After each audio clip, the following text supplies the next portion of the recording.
Second পার্টের টুইস্টটা হচ্ছে আমি রান্নাটাকে একদম ইজি ওয়েতে করেছি। যেন মানুষ একদম অল্প সময়ের মধ্যেই করে ফেলতে পারে। আমি কোনো ভেজাল পছন্দ করি না।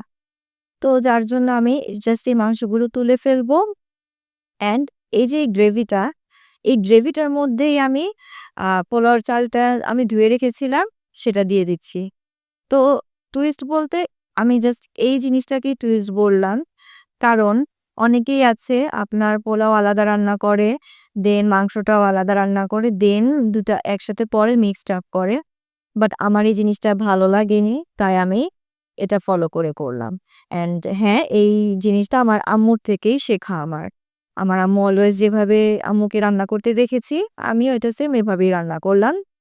অ্যান্ড ভিডিওর মাধ্যমে সবসময় আমরা চাই যে আমাদের ভিডিও যারা দেখতেছে বা যারা আপনারা দেখেন, ভালো কিছু শিখেন বা শর্টকাট টেকনিক শেখেন যেগুলো ছোটখাটো আমরা আমাদের প্রতিদিন লাইফেই যে টেকনিকগুলো ইউজ করে থাকি তাই আরকি শেয়ার করা।